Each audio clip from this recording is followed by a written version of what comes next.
Good evening and welcome to NTD News. I'm Tiffany Meyer in for Stephania Cox. Here are today's top stories. The House Oversight Committee plans to begin contempt of Congress proceedings against the FBI for failing to turn over a document on President Biden. Former Vice President Mike Pence files paperwork to run for president. His formal announcement is expected later this week. Find out what his campaign could look like. Democratic presidential candidate Robert F. Kennedy Jr. had a busy day today. At 2 town hall meetings, he spoke out about a declining democracy and censorship of free speech.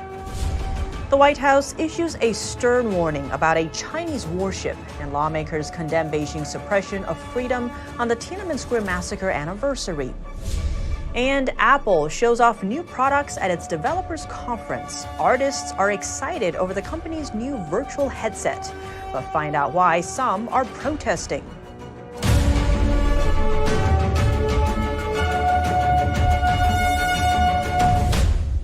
Tensions between the FBI and the House Oversight Committee further escalating over Biden documents. Committee Chairman James Comer announced his latest actions today. At the briefing, the FBI again refused to hand over the unclassified record to the custody of the House Oversight Committee, and we will now initiate contempt of Congress hearings this Thursday. Given the severity and complexity of the allegations contained within this record, Congress must investigate further. Earlier today, the FBI brought an internal document to Capitol Hill for Comer to view, but refused to hand it over to the House. It's an informant memo that reportedly alleges then Vice President Joe Biden was involved in a bribery scheme with a foreign national. At the meeting today, FBI officials confirmed that the record has not been disproven and is currently being used in an ongoing investigation. The growing feud between Congress and the FBI comes amid a flurry of GOP investigations into the Biden family and their business dealings. House Speaker Kevin McCarthy has indicated support for holding the FBI in contempt. The 2024 Republican presidential primary race just got more crowded. The latest candidate, former Vice President Mike Pence. Former Vice President Mike Pence filed paperwork with the Federal Election Commission on Monday to enter the race for president in 2024. Pence is set to formally announce his candidacy on Wednesday, ahead of a CNN presidential town hall that evening. And I don't have anything to announce today, but I can tell you, when I got time to announce, come this Wednesday, I'm announcing in Iowa. Pence has long been expected to enter the race, and it sets up a potential clash with his one-time boss, former President Trump. The two grew increasingly distant from one another in the aftermath of the January 6th Capitol breach. As he mounts his presidential bid, Pence will likely seek to distinguish himself from Trump on socially conservative grounds. Pence currently polls in single digits among GOP candidates, far behind Trump. Also on Monday, another Republican ended speculation about a possible presidential run with this announcement. We've taken the last 6 months to really kind of look at things, where everything is, and I've made the decision not to run for president on the Republican ticket in 2024. And obviously, a lot goes into that decision, but it's been quite an adventure, but not the end of the adventure by any means. New Hampshire Governor Chris Sununu was re-elected to a fourth two-year term last fall. He's been a frequent critic of Trump within the Republican Party. 2 other Republicans are expected to join the GOP primary race, former New Jersey Governor Chris Christie and North Dakota Governor Doug Burgum. So far, declared candidates in the Republican primary include Trump, Florida Governor Ron DeSantis, former South Carolina Governor Nikki Haley, former Arkansas Governor Asa Hutchinson, Senator Tim Scott of South Carolina, and entrepreneur Vivek Ramaswamy. Reporting by Allison Lee, NTD News. Pence will formally launch his campaign for president on Wednesday in Iowa. NTD will livestream the event at 1 p.m. Eastern. Now we turn to a potential legal case involving former President Trump. Attorneys for Trump met with Justice Department officials today. This comes as a special counsel is reportedly wrapping up a probe into whether the former president mishandled classified documents. NTD's Sam Wong has the latest details. How'd it go in there today? Can you tell us who you met with today? Did you get what you wanted? Did you get a meeting with the attorney general? We don't have any comment. Trump's attorney trio Lindsay Halligan, John Rowley, and James Trusty declined to answer questions as they left the Justice Department in Washington, D.C. on Monday. The lawyers had requested a meeting 2 weeks ago with Attorney General Merrick Garland, reportedly to raise concern over what they consider prosecutorial misconduct by Special Counsel Jack Smith and his team. Smith is probing Trump's retention of classified documents at his Mar-a-Lago residence in Florida, documents the National Archives sought to reclaim. Shortly after the meeting, the former president posted a message on his Truth Social account saying that he did nothing wrong.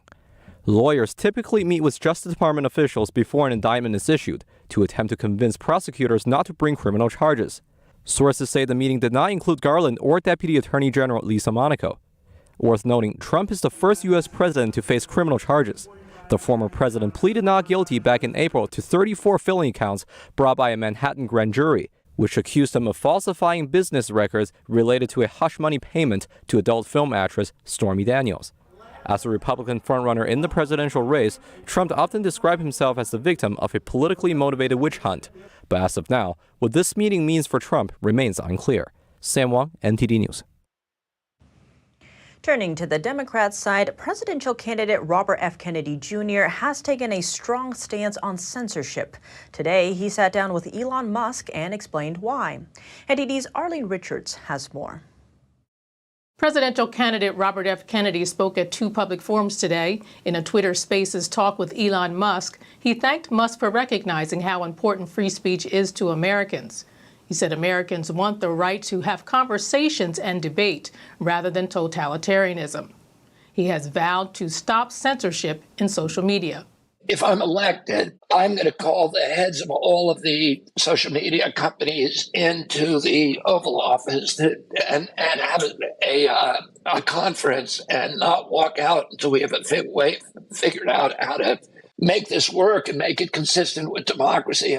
He said he believes social media companies are being pressured by a powerful government to censor and that it is not their choice. Kennedy was banned from social media platforms in 2021 for comments about pandemic policies. His Instagram account was reinstated on Sunday. A Meta spokesperson said the suspension was lifted because Kennedy is an active candidate for president. This morning, he talked with radio and TV host Michael Smerconish. He drove home the message that both political parties need to make an effort to be templates for democracy. That our democracy functions, that they're doing retail politics, that they're having town halls like this one, that they're out meeting the public and debating their opponents. There's so many people now who believe that our whole system is rigged against them.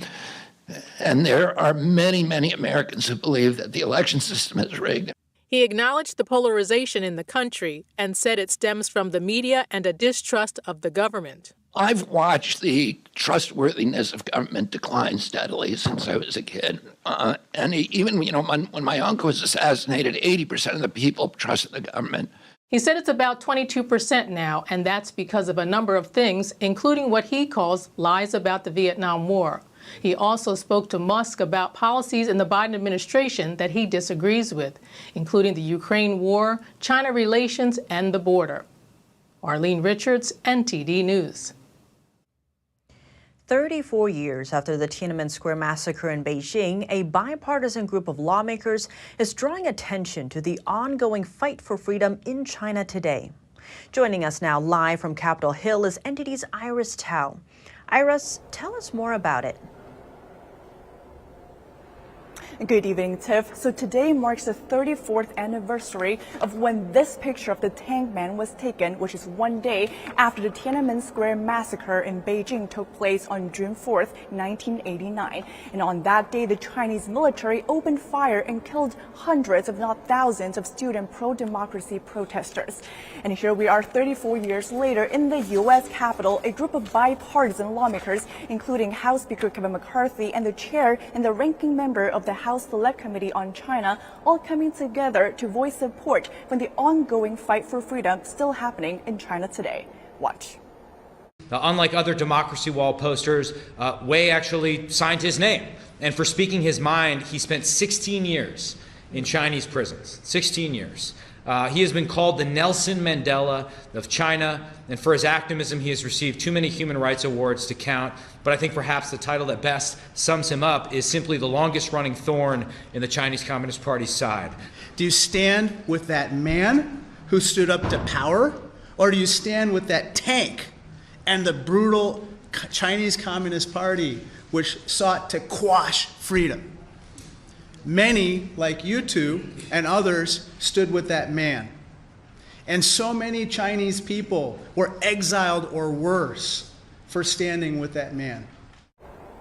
And today, the White House was warning about what it called a growing aggressiveness from Beijing after the Chinese warship basically crossed right in front of a U.S. destroyer this past weekend. Let's take a listen. There was absolutely no need for the PLA to act as aggressively as they did. It won't be long before somebody gets hurt. That's the concern with these unsafe and unprofessional intercepts. They can lead to misunderstandings. They can lead to miscalculations. And the White House asked that during a visit by 2 U.S. officials to China this past weekend, they did bring up the issue of human rights to Chinese officials on this anniversary of the Tiananmen Square massacre. Tiff. Iris, thank you. And for more on this, NTD's Chris Spears spoke with Lily Tang Williams, a survivor of Mao's Cultural Revolution and a congressional candidate for New Hampshire, to get her take on this momentous anniversary. Now, you've been outspoken about the history of communism, the dangers of communism. What does the Tiananmen Square massacre mean to you? Well, in my eyes, that was since I was born. I mean, like I saw with my own eyes that the biggest democracy, freedom movement and peaceful in mainland China. And unfortunately, it was brutally cracked down. And then you never saw that again.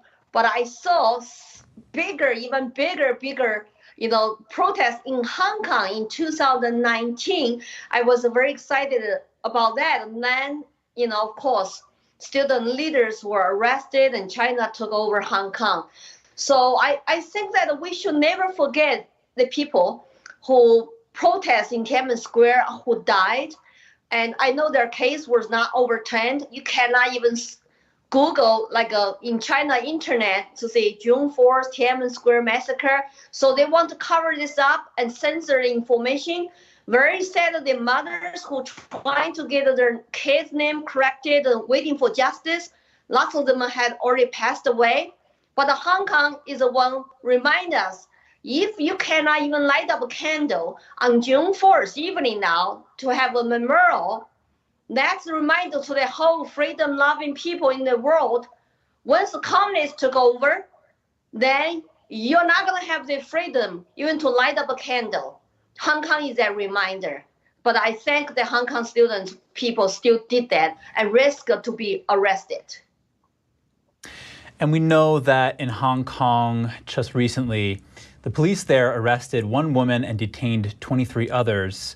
So this legacy of suppressing free speech, it seems to be continuing.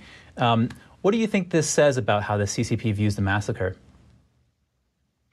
Well, their case is still categorized as a counter-revolutionary. That's why, the soldiers in Beijing could not kill students, because they knew they were peaceful protesters, just wanted to have some political reforms, have dialogues with their leaders. There's nothing wrong with that in a democracy. But under dictatorship, CCP, you don't have right to even ask to have a dialogues with the leaders. And Hong Kong people are trying to do that, trying to have their elections.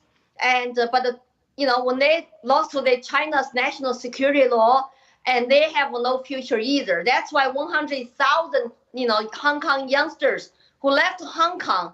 It's very sad to me to see history repeating itself. Lots of those Hong Kong students, they are mom, dad fled communism to go to Hong Kong to be free. And I have seen this specter of communism does not die. They are all over the world. You see Brazil is promoting socialism, which is the state leads to communism. I just traveled to Italy and traveled to Scotland, and the same thing. And so I feel like I have a unique voice and a unique story to share and wake up Americans to say we don't want to go down that path. Lily Tong Williams, survivor of Mao's Cultural Revolution and congressional candidate for New Hampshire, thank you. Thank you for having me. A close call with China. Footage shows a Chinese warship comes dangerously close to a U.S. destroyer in the Taiwan Strait. Here's NTD's Juliet Song with the story. 150 yards. That's how close the Chinese warship was when it cut in front of a U.S. missile destroyer on Saturday. The American ship forced to slow down to avoid a collision. A Canadian Navy commander saw the incident firsthand. The fact that this was announced over the radio prior to doing it clearly indicated that it was intentional. Mount Ford was on a Canadian vessel doing joint drills with the U.S. warship. The close encounter was in the Taiwan Strait, the body of water separating Taiwan from mainland China. Maneuvering close to each other, 150 yards is very scary. And you don't ever want to be that close to another vessel because too many things can go wrong and you can actually have a collision. The close call came days after another dangerous encounter when a Chinese jet cut in front of the nose of a U.S. aircraft, the American jet shaking from turbulence. Several hundred feet. That's dangerous. And back to the near collision at sea. America's defense chief reacted to the news, calling the case troubling. To be clear, we do not seek conflict or confrontation, but we will not flinch in the face of bullying or coercion.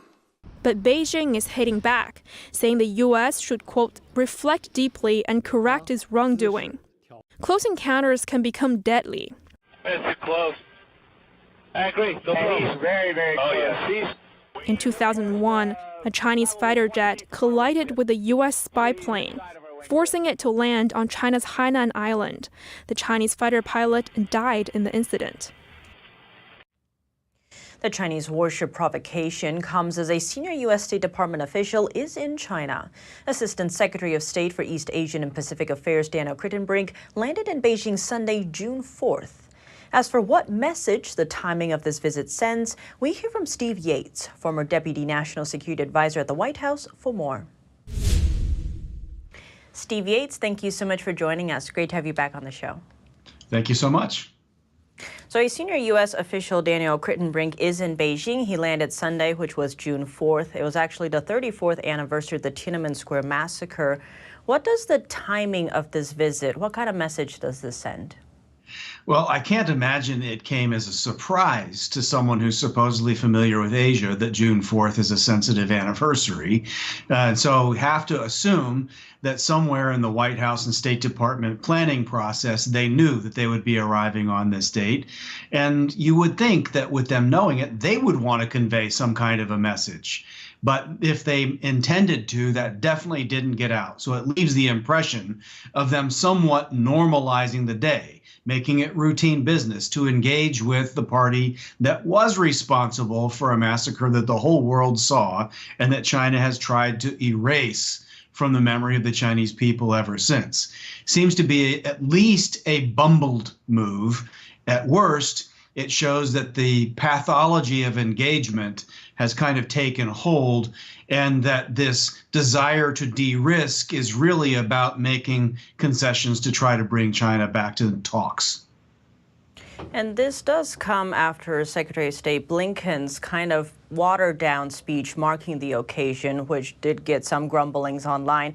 How do you read that, especially as the U.S. sees this, quote, thawing relation with Beijing?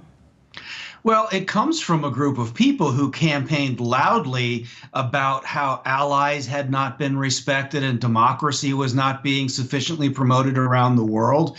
And so if they wanted to set that standard when they were in opposition and running for office, I think they need to be held to a higher standard now that they appear to be breaking bread with the world's leading authoritarian surveillance state, the purveyor of the worst human rights abuses on record in this current era, and they arrive on the anniversary of a known massacre because the world saw it. And they have very little to say. Even if you compare what the State Department and the White House said on the June 4th anniversary of that last year versus this year, there's a palpable brevity to what was said this year, which I think symbolically minimizes human rights and democracy with regard to U.S.-China relations. And Steve, Crittenbrig's visit comes just a day after Secretary of Defense Lloyd Austin spoke in Singapore, where he blasted China. That's after the warships almost collided in the Taiwan Strait, and also a recent encounter with the Air Force plane. What do you make of Beijing's increasing aggression? Well, Beijing seems to be conveying by its actions that they feel like they can get away with these things with impunity, that there aren't going to be significant consequences for them to bear. They see an administration that wants to walk away from decoupling and talk about de-risking, but Beijing is very comfortable with risk. And so, and they're also comfortable pursuing their own decoupling. So I just see that these signals are basically indications of weakness on the part of the United States. They're not actually standing up for the interests of allies who have quite a lot at stake, whether they're in Japan, Korea, Taiwan, or Southeast Asia. And they also don't seem to be achieving very measurable results. We look to be the ardent suitor in this relationship where we're just dying to have a new date with a Chinese official. And yet that official is playing hard to get and is not that interested in us. So I don't think it's a good look for the United States, but substantively, we haven't had meaningful progress on the issues that the administration itself says are its priorities. And on top of that, our National Security Advisor Jake Sullivan is saying, despite all these tensions, he still sees a meeting between Xi Jinping and Joe Biden could happen. What do you make of that? Well, part of my brain says, well, of course it could happen. There's lots of opportunities ranging from the UN General Assembly summit that comes every September to APEC and other kinds of fora where leaders tend to meet, either on purpose or accidentally on purpose. So certainly it's logically possible they could meet. It seems a little crazy, though, that the administration keeps emphasizing that the goal is to get to a meeting. That is the most establishment way of talking about foreign policy that exists. Meetings are a means to an end, not an end in themselves. And everyone who's ever had to walk the hallowed halls of government knows it by sad experience, that getting to a meeting doesn't mean you've gotten measurable results. And what you concede on the way to the meeting in some ways can take results off the table as well. That, I think, is what a lot of us observing the Biden administration are most concerned about. Definitely lots at stake here. Steve Yates, thank you so much for your time. My pleasure. Thank you so much. The State Department is promoting diversity, equity, and inclusion programs in Iraq. The department says this will help create stability in the region. NTD's Arian Pasdar spoke with a former State Department official about the new program. The Biden administration is set to award $12 million to universities in Iraq. That's to teach Iraqi students how to combat climate change and educate them on gender diversity. The State Department posted this grant offering, saying it will award up to $4 million each to 3 universities. The offering says that, amongst other things, a successful project must include course offerings related to gender issues and should include studies related to climate change. People in that part of the world are not interested in talking about climate change or transgenderism. They're worried about survival. Bart Marcoy is a former Foreign Service officer with the State Department. He says people in Iraq are more concerned about political stability. The State Department commented on the grant offering, telling the Washington Free Beacon, "We know that more inclusive governments are better equipped to address global challenges. Diversity, equity, and inclusion are not only a matter of human rights and fairness, but when presented together, promote stability, prosperity, and security."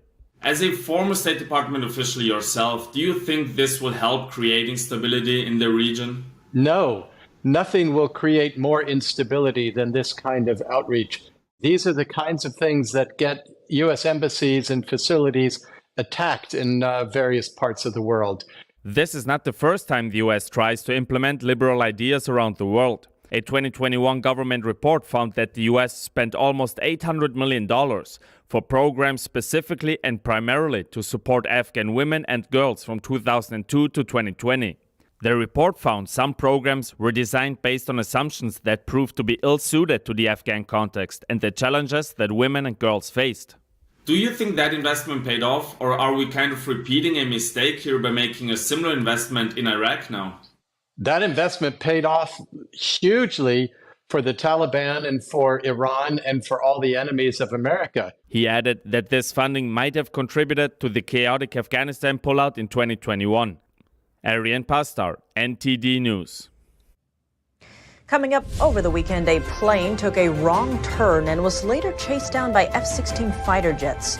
We bring you analysis from a retired Air Force general who used to fly fighter aircraft. And as Apple announces new products at its developers conference, artists express excitement over the company's new virtual headset. That and more when we come back.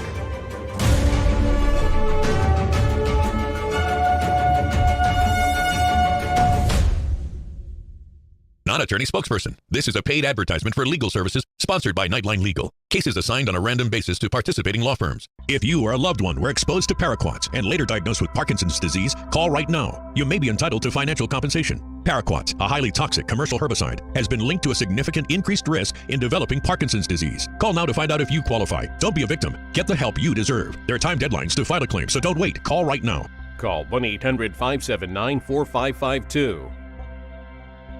Did you know ESG is impacting every part of your life? From rising gas prices to global food shortages to out-of-control inflation, even losing your freedom of speech and being censored on the internet. It's all being driven by ESG ideology. Who's in control? What can you do about it? Find out in The Shadow State, the first documentary exposing ESG. The ESG movement of governments and corporations operates in the shadows. Only the light of truth can expose it. Watch The Shadow State documentary, streaming now.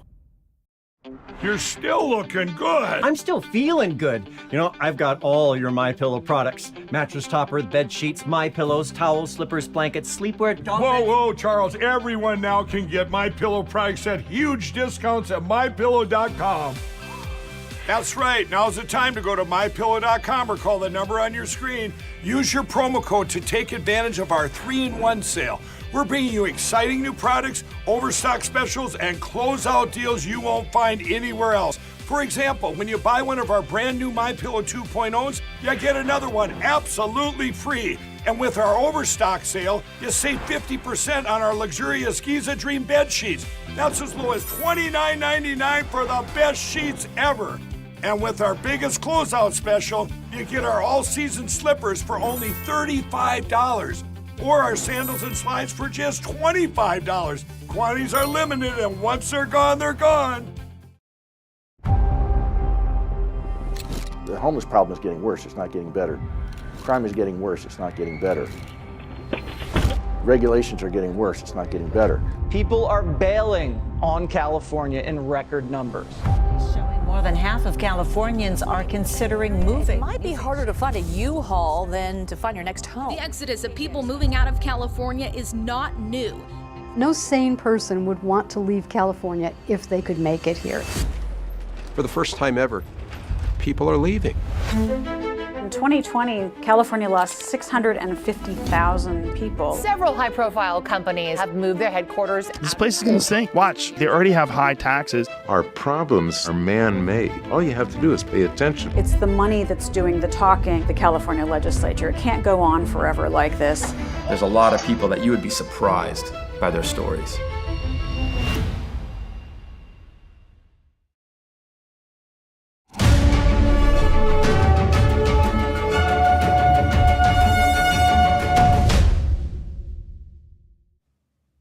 Welcome back. Over the weekend, a plane entered restricted airspace over Washington, D.C., causing it to be chased down by F-16 fighter jets. NTD's Jason Perry brings us analysis from a retired Air Force general who used to fly fighter aircraft. The United States was on high alert on Sunday as F-16 fighter jets were scrambled to chase down a small aircraft that got off course. The Cessna plane, which reportedly had 4 people on board, took off from Tennessee and was bound for New York. However, it caught the attention of authorities when it made an unexpected turn. Flight-aware data showed that the plane appeared to reach the New York area and then suddenly made a nearly 180-degree turn. It later entered restricted airspace over Washington, D.C. The F-16 fighter jets were then deployed to intercept the Cessna, creating a sonic boom as they chased the aircraft. The noise caused quite a stir among the people in the area. And despite repeated attempts to contact the pilot, the Cessna remained unresponsive, and the plane crashed near the George Washington National Forest in Virginia. Virginia State Police confirmed that the crash had no survivors. When the airplane just keeled over, went straight in, it meant it was out of fuel. I spoke with retired General Thomas McInerney, who used to fly fighter jets for the United States Air Force. He explained what the F-16 pilots did as they approached the small aircraft. They're trying to get the contact of the pilot, and I'm sure they flew up in close formation. They said they popped flares so he would talk. And I suspect they were close enough that they could see that the pilot was slumped over. He also mentioned that this was the same type of plane that lost cabin pressure with golfer Payne Stewart aboard before it crashed in 1999. And he added this. In a fighter plane, if we lose our pressurization, we've got a mask on all the time. So we'd have oxygen. We don't have this problem. In a case like this, those pilots do not wear a mask all the time. They could. Maybe they ought to put it in as a safety valve. A preliminary report is expected within 3 weeks, while the full investigation could take up to 2 years to complete. Investigators will not only be trying to determine what caused the crash, but also making recommendations for enhancing aviation safety. Jason Perry, NTD News. Our hearts go out to the families and loved ones affected by this tragedy. A Los Angeles elementary school has become a flashpoint for LGBTQ issues involving children in California during Pride Month. Police officers had to separate protesters from counter-protesters during a recent clash. Protesters outside Swiatek Elementary School on Friday wore T-shirts that read, "Leave our kids alone," and carried signs with slogans such as "Parental Choice Matters" and "No Pride in Grooming." It comes after a transgender teacher's small pride flag displayed outdoors was found burned last month.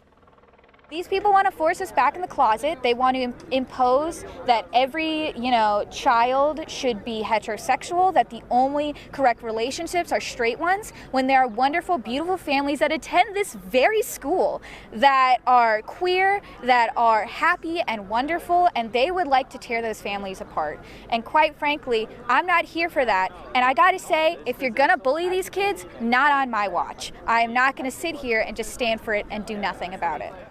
Tensions at the school have been rising since last month, when a social media page began urging parents to keep their children home from the school's Pride Assembly. Nobody has an answer to that. Nobody can answer why they're doing this at an elementary school and not at the high schools or the middle schools, where, this is probably a little more appropriate. Governor Gavin Newsom also criticized the protesters, calling it a, quote, purge effort going on here by the far right that we have not seen for decades. Also in California, Apple kicks off the week by unveiling new technology, but some are protesting at its Worldwide Developer Conference. NTD's David Lamb reports. It's a big day for Apple as the Cupertino-based company is unveiling its new technology, including an augmented reality headset and 2 powerful Macs in which they say are the most powerful they've ever built. On the first day of Apple's week-long annual Worldwide Developers Conference, the tech company introduced the Apple Vision Pro, a big move into a new category since the Apple Watch 9 years ago. Apple said the headset has a 3D camera and microphone system to capture videos and pictures. Oh, it's so exciting to see the headset. I mean, this is a beautiful, beautiful device. And most importantly, the things that are being created for it. They didn't really mention live performance, but this is going to be a really, really big deal for live performance. I'm very excited to, whenever I can finally try one, to get my hands on it. That's the big highlight, just being able to work in AR, not being restricted by external monitors or anything like that. You just put on a headset and you can get to work. You can pair a Bluetooth keyboard and mouse and all that stuff with it. Apple also announced a 15-inch MacBook Air, powered by an Apple-designed M2 processor chip. The tech company introduced improvements to its iOS software, such as the name drop feature, to more easily share contact information. Others focused on safety and security, like a check-in feature to tell contacts when a user has arrived safely at a destination. Apple said that it was improving the autocorrect feature on iPhone keyboards. At the same time, the Writers Guild of America, who's been on strike, are also on site. Basically, all of our proposals were related to writer compensation and protections. The strikers point to Apple's $400 billion revenue reported last year and the growing popularity of AI. Right now, with the rise of AI, we are facing an existential crisis because the studios are looking to replace human workers with artificial intelligence, even though what we contribute is the actual human experience. And so without us, there would be no film, there would be no television, there would be nothing to watch. As a result of the strike, the union says several projects for Apple TV Plus have been delayed. Apple's Mac Studio and Mac Pro was also revealed at the conference, with orders available today and is expected to be available on June 13th. In Cupertino, California, David Lamb, NTD News. Coming up, the Securities and Exchange Commission is suing Binance. It's going after the biggest cryptocurrency exchange in the world and accusing it of misusing customer money. And Saudi Arabia will make a deep cut to its oil output as the summer travel season approaches. OPEC Plus seeks to boost falling oil prices. Stay tuned for more when we return.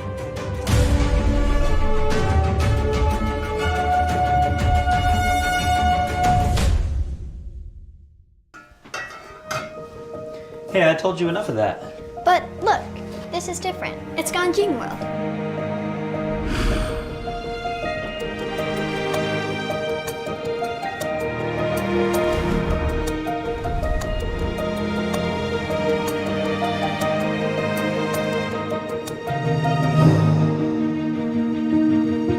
Ganjin World. Family-friendly entertainment.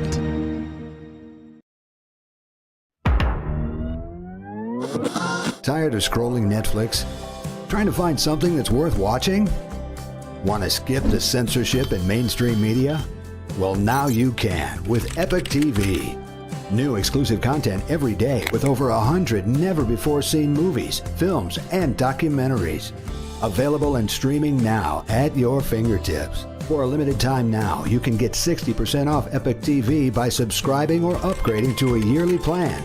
Plus, get an additional $10 credit to rent featured movies on Epic Cinema today. Skip mainstream narratives and find quality family entertainment from the comfort of your very own home. Say no to big tech and subscribe to Epic TV.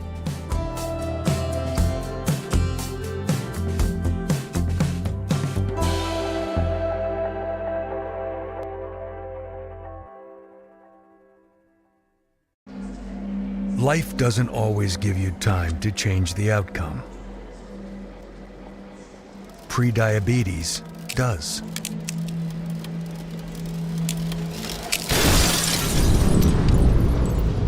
One in 3 adults has prediabetes, and you could be one of them. There are usually no signs for prediabetes, so it's important to understand your risk. With early diagnosis, prediabetes can be reversed. And you can change the outcome. Take the 1-minute prediabetes risk test today. Go to doihaveprediabetes.org. Regardless of where you are on your path to retirement, you can still take charge of your financial future today. Visit aceyourretirement.org and answer a few questions from Avo, your friendly digital retirement coach, for free tips, resources, and advice customized for your situation to help you feel confident and prepared for retirement. Retirement looks different for everyone. Make sure you're prepared for your financial future at aceyourretirement.org.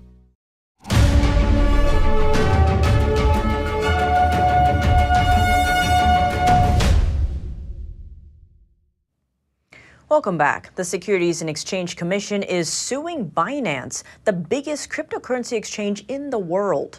This is the latest in SEC's Chair Gary Gensler's crypto crackdown. Is Binance the new FTX? NTD's Colin Fredrickson has more. The SEC has sued Binance. It accuses Binance, which is the world's largest cryptocurrency exchange, of operating an illegal trading platform in the United States and of misusing customer funds. The SEC says Binance CEO Changpeng Zhao, commonly known as CZ, took his customers' money and put it into his other firms, like his trading firm Sigma Chain and his other firm Merit Peak. The SEC also accuses Binance of secretly letting U.S. investors use its platform, while at the same time it publicly said they weren't allowed to. SEC Chair Gary Gensler says CZ engaged in an extensive web of deception and calculated evasion of the law. In response, Binance says it's disappointed by the SEC's action. It says it will vigorously defend itself from the misguided lawsuit. If Binance took customer assets, especially U.S. customer assets, and allocated them to to a separate company called Merit Peak Limited, and didn't adequately disclose and get consent by each of the subscribers, that to me is more than just a minor mistake. Ron Geffner is a partner at Sadis & Goldberg, as well as a former SEC lawyer. He says it's too early to tell what the outcome will be, because too much is unknown. So if they've made misrepresentations to U.S. persons, they would be fined. Now, depending on how egregious those misrepresentations were, it could lead to criminal prosecution as well. Still too soon to tell. The SEC filed 13 charges in total, including operating unregistered exchanges, misrepresenting trading controls, and selling unregistered securities. Binance will be slapped with some fines. They might have to draw back some of their lending practices, draw back some of their retail grade loan options, right? But once they do that, and once we all can figure out what the best path forward is, I do think that they're going to stick around. Aaron Rafferty is the founder of Standard DAO, a firm that's involved with blockchain technology. He believes there must be a lot of truth to the allegations, but that they may not bring Binance down completely. Colin Fredrickson, NTD News. Saudi Arabia will make a deep cut to its output in July. This is in addition to a broader OPEC Plus deal. This comes after a meeting over the weekend. That oil production cut could push gas prices higher as the summer travel season inches closer. But how much of a tangible impact will it have on the U.S. economy? Here's Donma with NTD Business. Saudi Arabia will make oil production cuts in July. This is part of a broader oil output limiting OPEC Plus deal, because the group faces flagging oil prices and a looming supply glut. OPEC Plus decided to reduce production by a total of 1.4 million barrels per day. And here to talk to me is Patrick DeHaan, petroleum analyst at Gasbuddy. Now, the previous OPEC Plus oil production cut we had did have an impact on gas prices, but an argument can be made whether it had a long-term sustained impact on gas prices. So I'm wondering, how should we feel about this one, Patrick? Well, there probably will be a negligible immediate impact. Oil prices are trading up, as is expected after such an announcement. That could push the national average in the U.S. up anywhere from 3 to 6 cents a gallon over the next week, maybe 7 to 10 days. The more significant impact could lie down the road as the U.S. summer driving season has begun. This is taking supply out of the market at a time that the U.S. and the global economy badly needs it. U.S. oil inventories, when you consider the SPR as well, are down over 126 million barrels from a year ago. So OPEC and Saudi Arabia's production cuts are certainly going to make it more difficult for inventories to get back to healthy levels. So what you're saying is the impact of the production cut will have an impact to a degree, but the bigger thing that we should be concerned about is the summer season right around the corner. Yeah, most certainly. As summer progresses, every day there's going to be less supply in a market that is looking stronger than anticipated. Jobs numbers continue to look good. The U.S. economy continuing to avoid the recession level. And that is going to put more pressure on inventories as we get into the bulk of the summer driving season. As demand goes up, supply is now going to be curtailed in the months ahead, led by the July cut from Saudi Arabia of over, or I should say, 1 million barrels that they could extend into August. All right, just one more thing. Let me get your best guess on what the Biden administration's reaction will be on all of this. Well, it certainly is going to make things a little bit more challenging and put the administration in more of a box than before. Now, Secretary of State Blinken is heading over to Saudi Arabia this week. It certainly could add an element of discussion that we could see unveiled here at this point later this week. But it certainly does add a little bit of pressure to the administration. They did have a plan to refill the SPR. They had hoped to do so. But now with OPEC continuing to hold a very tight line on oil production, oil prices may not get down to the range that the administration wanted to refill the SPR. All right, thank you so much, Patrick. Gasbuddy, great seeing you again. Thanks for having me. Now, Goldman Sachs analysts said the meeting was moderately bullish for oil markets and could boost December 2023 Brent prices by between $1 and $6 a barrel. Now, this is depending on how long Saudi Arabia maintains output at 9 billion barrels per day over the next 6 months. If acronyms like VR for virtual reality, XR for extended reality, and MR for mixed reality make your head spin, you're not alone. NTD conducted a reality check at the Augmented World Expo and learned about some of the latest trends and products that excite the XR community at large. Started in 2010 as a small get-together of a group of virtual reality enthusiasts, the Augmented World Expo has grown into one of the largest XR community events for thousands of companies and professionals. So regular laptop, you've got a 13-inch monitor, maybe you've got a 15-inch monitor. That's sort of the extent of your screen real estate. This gives you the form factor of a 13-inch laptop and the size and weight of one, but you've got a 100-inch monitor. Welcome to your space top, and you can go ahead and get started. So you can use the trackpad, the keyboard and the trackpad, just like you would with a normal laptop. So you can start by pressing the OK. Okay, step back a little bit. So we got browser. Yeah. And the balance here is to strike between all of that sort of whiz-bang cool stuff versus making it simple, dead simple to operate. Anybody who's used a laptop will be able to use a Spacetop. The Spacetop gives you the ultimate privacy as nobody can see your screen except you. And the company can customize and then add on glass for you if you wear corrective lenses. We're trying to bring AR backwards into the present, because right now it's still all future. Eventually it'll be cool. This is a bridge. This is the device that bridges those two things, the productivity and convenience of a laptop with the magic of AR and the benefits of having sort of massive screen real estate and that ability to paint information on the world around us. Other than visual senses, one of the other ways to experience the virtual world is through the senses of touch. And Haptex is the industry leader in haptic gloves that gives users the most realistic feel of touches in their hands. We generate compressed air, we push it through valves that direct it into the right spot, and we put it inside gloves, and that air depresses your skin, that simulates the feeling of contact with a real object, and we can do this in virtual reality with amazing precision. MarketWatch predicts that extended reality market is growing at 45%, projected to surpass $1.1 trillion by 2030.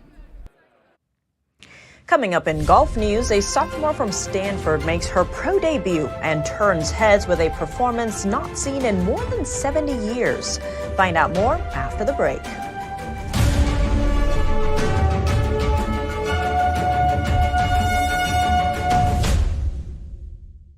Stay tuned to get 2 rolls of alien tape free. You wouldn't stick your mother-in-law on the wall, but you could with alien tape. It just sticks. Just peel and stick to make anything stay in place quick. Brick, pavers, marble, tile, plastic, even leather. Nothing works better than alien tape. You wouldn't stick your fishbowl on a moving car, but you could with Alien Tape. The secret is nano-stick technology that grabs and locks on to secure one side of the surface to the other. Alien Tape secures in seconds, then twist, pull, and rinse to reuse. Call or go online to get your first roll of Alien Tape for just $19.99, plus shipping and processing. But to make this deal really stick, we'll give you 2 more rolls absolutely free. You get 3 rolls of Alien Tape for one low price. Order now. To order, call 1-800-490-1364 or go to tryalientape.com. So call 1-800-490-1364 or order online at tryalientape.com. It's just clear as day. The media, whether it's broadcast, cable, or print media, has become extremely biased. And I started looking online for alternative ways to get information. And I saw an ad for a free trial. And I looked at it and I said, Epoch Times. I mean, come on, this is end of days type of stuff. I mean, what are they going to be talking about here? And I said, well, it's a free trial. Let me dig in. Is it giving me both sides? Is it giving me an objective point of view here? I have looked for opportunities to see where they might be biased, and I don't find it. It has given me a level of trust in media that I didn't think I'd ever get back. I love the Epoch Times because it has renewed my faith in the idea that a reliable, responsible, non-biased source of information is available. And I can say that I love it because of that. I don't think that many kids in my son's school even do it.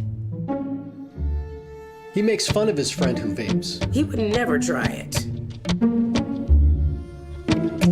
She's into soccer. She's on the honor roll. She's just not the type.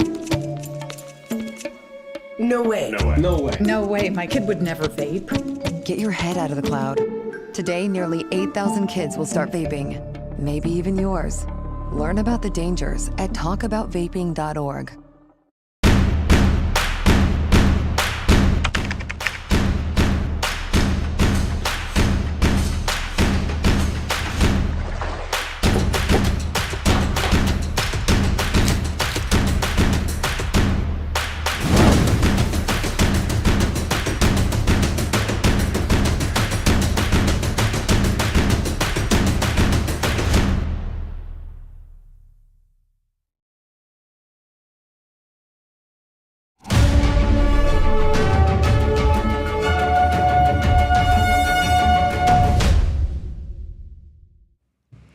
And now for your sports news. Here's NTD's Dave Martin with the story of a shocking debut on the LPGA Tour.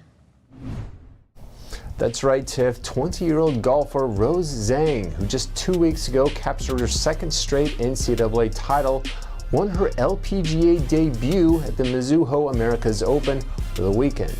The sophomore from Stanford, who won 12 out of 20 collegiate events in her 2 years there, became the first player in more than 70 years to win her debut, netting her a cash prize of more than $400,000.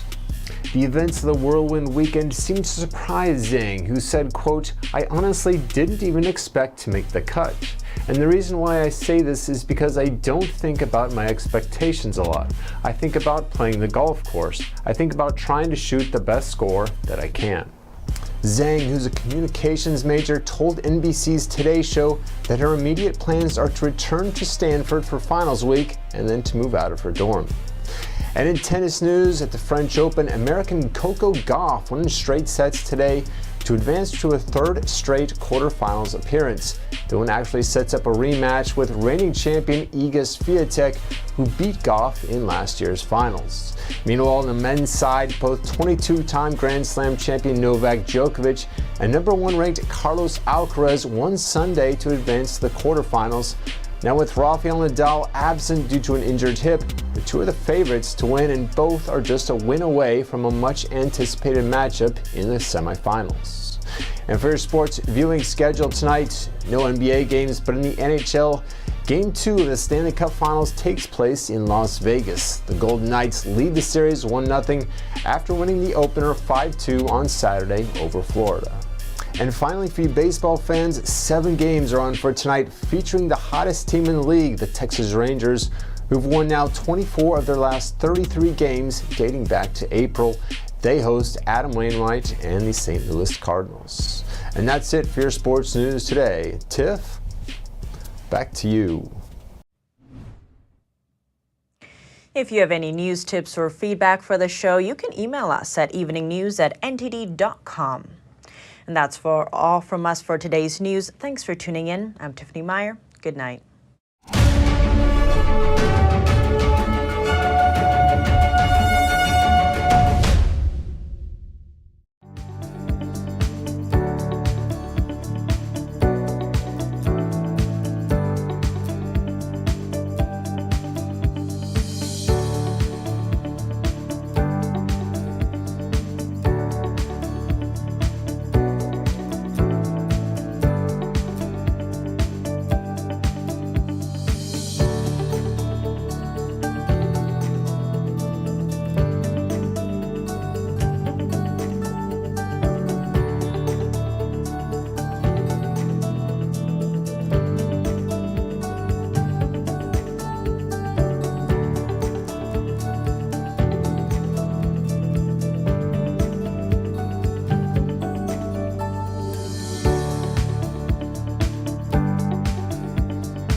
Thanks for watching us on YouTube. Did you know YouTube only keeps selective videos on its platform? So if you want to make sure you get the full picture, just subscribe to our newsletter.